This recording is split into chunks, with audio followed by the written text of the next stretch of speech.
السلام عليكم يا باشمهندسين، ايه الاخبار؟ طبعا جدول اعدادي هندسه نزل وكلنا تايهين فيه، وده شيء طبيعي جدا. فانا في الفيديو ده الفيديو مبسط هعمله وهاخدك معايا في رحله كده، وبعد الفيديو ان شاء الله هتعرف الدنيا ماشيه ازاي. خلينا نخش في الموضوع على طول. عندنا اول حاجه بيكون في مواد. المواد دي بتتقسم. اول حاجه كل ماده لازم بيكون ليها محاضره. اوكي، خلينا نعمل زوم ان بس عشان الموضوع يكون اوضح. عندنا كل ماده قلنا ليها محاضره. تمام، مفيش ماده ملهاش محاضره، كل المواد ليها محاضره. اوكي. وعندنا بعض المواد بيكون ليها سكاشن. اوكي. وعندنا بعض المواد بيكون ليها معامل، او خلينا نقول لابات. اوكي. يعني كل مادة لازم يكون ليها محاضرة، مش هيعدي اسبوع الا لما يكون في محاضرة للمادة دي. ومواد هيكون ليها سكاشن ومواد هيكون ليها لابات. طيب، اللي بيشرح المحاضرة ده بيكون اسمه دكتور. اللي بيشرح السكاشن واللابات بيكون اسمه معيد. طيب اوكي، خلينا نعرف في المحاضرة احنا بنعمل ايه. في المحاضرة هتلاقي الدكتور داخل لك بيشرح لك المادة العلمية بتاعة المواد بتاعتك. وفي السكاشن اللي بيحصل ان المعيد بيشوف الدكتور شرح ايه وبيحل عليه اسئلة. ممكن برضو تلاقي الدكتور حل معاك سؤالين ولا حاجة والمعيد يكمل على اللي الدكتور حل. في اللابات بقى انت بتطبق بشكل عملي على اللي انت اتعلمته في المحاضرة. يعني المحاضرة بتاخد نظري وممكن تحل عليه كام سؤال. في السكاشن بتحل أسئلة. وفي اللابات بتطبق بشكل عملي. طب خلينا ناخد أمثلة. عندك مثلا مادة زي الرياضة. المادة دي بيكون ليها محاضرة وبيكون ليها سكاشن. تمام كده. ففي المحاضرة الدكتور بيخش يشرح لك علم الرياضة نفسه، وفي السكاشن بتحل أسئلة. وزي ما قلنا الدكتور ممكن يحل معاك سؤالين ولا حاجة والمعيد يحل معاك بقية الأسئلة. مادة برضو زي الميكانيكا هتلاقيها برضو بتتكون من محاضرات وسكاشن. منطقي جدا ان هي ما يكونش ليها لابات لان دي مواد نظرية مش هتعمل عليهم تجارب مثلا. طيب عندنا مادة زي الفيزياء. المادة دي بتكون فيها محاضرة وبيكون ليها سيكشن وبيكون ليها معمل أو لاب. تمام، فأنت هتاخد المحاضرة بتاعتك العلم اللي فيها وتروح تحل عليه مسائل مع المعيد في السيكشن. وبعد كده هتطبق تجارب عملية على الكلام اللي انت أخدته. اوكي، مادة برضو زي مادة الحاسب مثلا. المادة دي بيكون ليها محاضرة وبيكون ليها لاب أو معمل. طيب، فانت يعني برضو منطقي ما يكونش ليها سيكشن لان هي المادة دي ما فيهاش مسائل. انت هتروح تاخد كلام نظري في المحاضرة وتروح تطبق عليه في المعمل بتاع الحاسب، بيبقى قدامك كمبيوتر كده تطبق عليه. ممكن المعيد برضو يشرح لكم شوية حاجات في اللاب. عندك برضو مادة زي هندسة التصنيع بيكون ليها محاضرة ولاب ملهاش سيكشن. بتاخد نظري في المحاضرة وفي اللاب بتروح تعمل تجارب. بتروح تشوف عملية الكاستنج مثلا وتسيح الحديد وتحطه في القالب وهكذا. اوكي، عندنا برضو مادة زي الرسم. عارف طبعا السمعة اللي وصلكوا عنها. بيكون ليها محاضرة وبيكون ليها سيكشن. اوكي.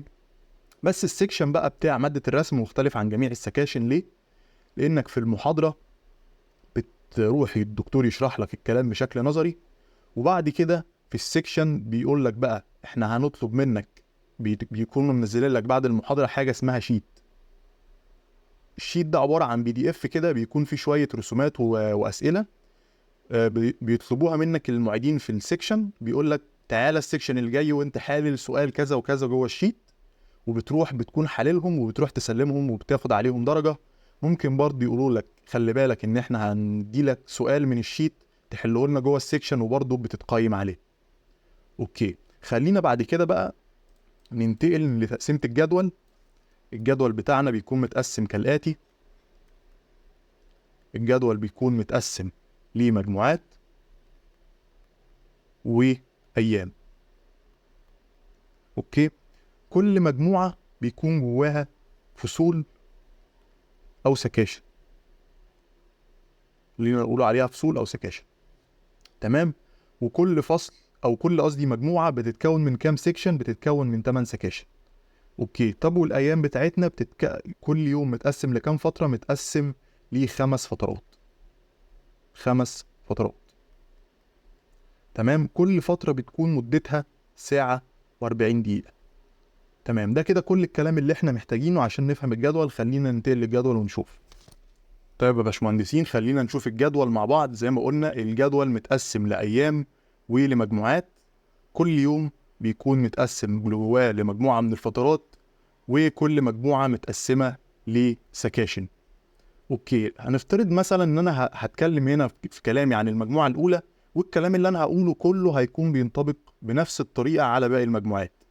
طيب، هنفترض دلوقتي ان انا في المجموعه الاولى، فانا هيبقى عندي في الفتره الاولى اللي هي من 8:30 لحد 10:10 هيكون عندي محاضره رياضه.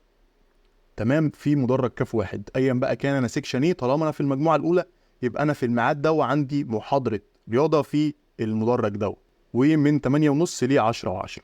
طيب، خلينا بقى نشوف المنظر اللي بعد كده ده. يعني ممكن تكونوا مستغربينه شويه. في الفتره من 10:15 ل 12 هيبقى عندي ايه؟ هيكون عندي محاضره انجليزي ولا محاضره رياضه؟ طيب، هو تقريبا دي كده غلطه. المفروض يبقى الخط ده مش موجود. المفروض ان الرياضه والانجليزي دي موجوده على الخط كله، على المجموعه كلها. طيب، الخط بقى اللي في النص ده معناه ايه؟ معناها انها تبادلي. تبادلي بمعنى ان انا اسبوع هيكون عندي محاضره رياضه وبعدها على طول محاضره رياضه، والاسبوع اللي بعده هيكون عندي محاضره رياضه وبعدها محاضره انجليزي، وهيقعدوا يبدلوا مع بعض بالشكل ده. طيب، نفترض بقى ان انا شخص في سيكشن من سيكشن 1 لحد سيكشن 4. في اي سيكشن من السكاشن دي 1 أو 2 أو 3 و4. كده انا يومي خلص خلاص. بعد ما خلصت محاضره الانجليزي او الرياضه دي، كده انا يومي خلص، هروح. طيب، لو انا من سيكشن 5 لحد 8، ايه اللي هيحصل بعد كده؟ يا اما هيكون عندي سيكشن ميكانيكا، يا اما سيكشن رياضه. طب ده بيتحدد بناء على ايه؟ بيتحدد انا السيكشن بتاعي زوجي ولا فردي. طيب، نفترض ان انا سيكشني زوجي، يعني انا في سيكشن 6 او في سيكشن 8، وافترضنا ان احنا بادئين الزوجي بسيكشن الميكانيكا، يبقى انا هيبقى عندي ميكانيكا، وسيكشن 5 و7 هيكون عندهم رياضه. والاسبوع اللي بعده هنعكس، سيكشن 6 و8 هم اللي هيكون عندهم رياضه، و5 و7 هم اللي هيكون عندهم ميكانيكا، يعني عكسنا. اوكي، يوم الاحد بقى، خلينا برضو نقول ان السيكشن ده هيكون فترته من 12 و10 لحد 2 ل10. اوكي، يوم الاحد بقى هيكون عندي محاضرة حاسب عادي في كاف واحد، وبعدها محاضرة ألماني لو أنا مسجل الألماني. لو أنا مش مسجل ألماني يبقى المحاضرة دي مش عليا. وبعدهم محاضرة فيزياء واحد في كاف واحد. وطبعا احنا شايفين مواعيد الفترات جنب كل محاضرة. طيب، ايه بقى فيزياء تطبيقي وعليها خط كده؟ دي بتقولك ان الدكتور هيحل معاك أسئلة في المحاضرة دي كده. محاضرة بس الدكتور هيحل معاك في أسئلة. طب ليه محطوط عليها خط؟ زي ما قلنا فوق، دي معناها ان هي تبادلي. يعني هتبقى عندك اسبوع واسبوع لا. يعني هتلاقي اسبوع بتاخد محاضرة فيزياء نظري وبعدها على طول الدكتور بيحل معاك أسئلة، والاسبوع اللي بعده بيديك حاجات نظري وما بيحلش معاك، وهتفضل على الموضوع ده اسبوع باسبوع. خلينا بعد كده نشوف يوم الاثنين. يوم الاثنين الفترة الأولى بتبدأ مع الناس اللي من سكاشن 1 لحد 4. بيكون عندهم يا اما سيكشن هندسه التصنيع او سيكشن هندسه الحاسبات، او خلينا بقى نقول لابات، لان دي كده لابات. احنا اتفقنا ان الحاسب والتصنيع دول لابات. تمام، فالناس اللي من 1 ل4 هيكون عندهم يا اما اللاب ده يا اما اللاب ده. بناء عليه برضو، بناء هم زوجي ولا فردي زي ما شرحناها هنا في السكاشن بتاعه الميكانيكا والرياضه. وبعد كده الناس اللي من 1 لحد 2 او سيكشن 1 و2 هيكون عندهم تمرين فيزياء او سيكشن فيزياء في فصل 502. وواحد و2 برضو سيكشن 1 و2 هيكون عندهم معمل فيزياء. ونفس الكلام لسيكشن 3 و4 هيكون عندهم تمرين فيزياء بس في سيكشن 503، وبعد كده هيبقى عندهم معمل فيزياء. اوكي، كده خلصنا من السكاشن من 1 ل4، وهيبقى عندهم فترة فاضية ما بيعملوش فيها حاجة. وهنلاقي ان الناس اللي عندها سكاشن او السكاشن بتاعتها من 5 ل8 عندهم معمل حاسب ومعمل هندسة تصنيع، طبعا برضو تبادلي زي ما قلنا. وبعد كده عندهم تمرين فيزياء ومعمل فيزياء زي ما شرحناه هنا. وبعد كده بقى الفترة اللي بعدها بيكون من 1 ل4 بيكون عندهم تمرين تطبيقي او بيكون عندهم سيكشن رسم هندسي. وبعد كده بعد ما دول بيخلصوا السيكشن الرسمي الهندسي من 1 ل4 بيطلع بعضهم الناس من 5 ل8 ياخدوا هم كمان سيكشن الرسمي الهندسي بتاعهم. تمام. يوم التلات بيكون عندي محاضرة رسم هندسي وبعدها محاضرة ميكانيكا، وبعد كده محاضرة ميكانيكا تبادلية، يعني هاخدها اسبوع واسبوع. بعد كده الناس من سيكشن 1 لحد 4 بياخدوا سيكشن رياضة او سيكشن ميكانيكا تبادلي برضو على اساس هم زوجي ولا فردي، وبعد كده بياخدوا محاضرة مبادئ هندسة التصنيع. اوكي. وبعد كده بقية الايام بيكون اجازة ومبروك عليكم. كل الكلام اللي انا قلته ده بينطبق على بقية المجموعات. وبس كده، اتمنى الفيديو يكون مفيد ليكم.